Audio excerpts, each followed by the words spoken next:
నా క్రయధనముకై రుధిరము కార్చితివి, ఫలవంతములైన తోటగా మార్చితివి.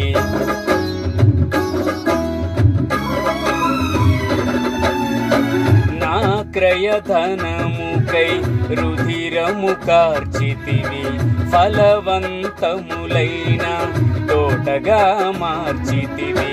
ఫలితము కొరకైన శోధన కలిగినను, ప్రతిఫలముగా నాకు ఘనతను నియమించి, ఆశ్చర్యకరమైన ఆదరణ కలిగించి, అన్ని వేళలయందు ఆశ్రయమైనావు.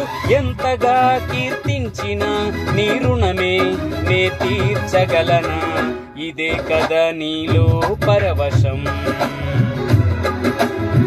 మరువలేని తీయని జ్ఞాపకం, నూతనమైన కృపా, నవనూతనమైన